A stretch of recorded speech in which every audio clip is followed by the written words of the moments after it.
Nata e tretë e panairit të librit Prizreni 2026 do bën shumë adhurues të librit, edhe kjo mbrëmje në kuadër të programit letrar në kuadër të panairit të librit.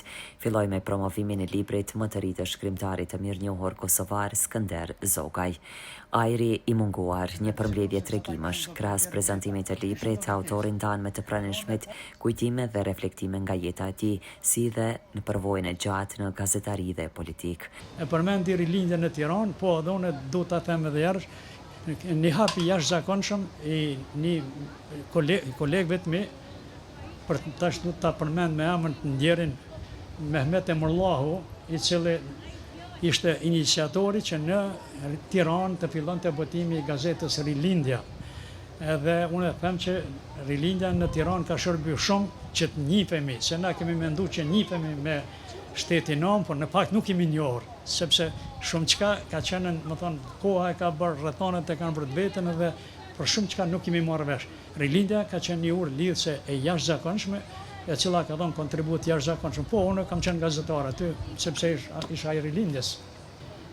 Kthena te libri, se unë po du me uru Prizrenin, i cili megjithatë më kujtue shekulli 8, 9 dhe 10, si mbas do informacioneve, fari është shumë më ngritën, shumë më nivel me këto sene, po leximet e mia më çojnë atje që Prizreni ka pasur 4 biblioteka të mëdha. Shekulli 8 dhe 10 ka pas 4 biblioteka të mëdha. Nëse ka pas shekullin e 10 4 biblioteka të mëdha, atëherë Prizreni sot do të ketë 14 biblioteka të mëdha. Po nuk është biblioteka.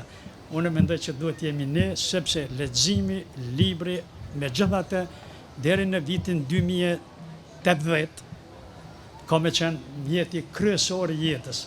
Nëse asgjë tjetër s'mundi me bë, më thon ditorin me ngjarjet më të rëndësishme të familjes, sepse para mendojeni sikur të kishim ditar e qytetarëve stërgjeshve tonë sot, ditar thjesht, me emër në ditën, sot do të ishim shumë në nivel më të lartë civilizimi.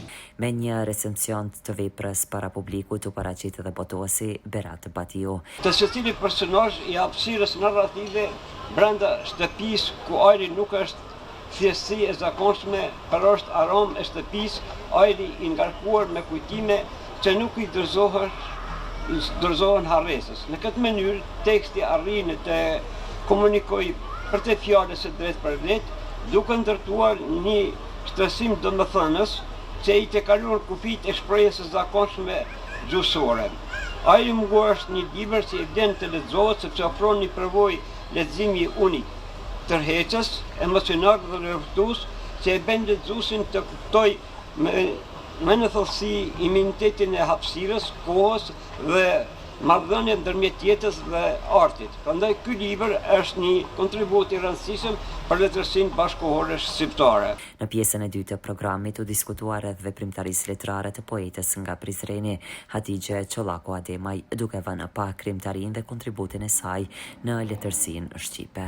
Edhe kjo natë ishte një natë që të bojë shumë adhurues të fjalës së shkruar. Program letrar u udhëhoq nga Osman Goranci.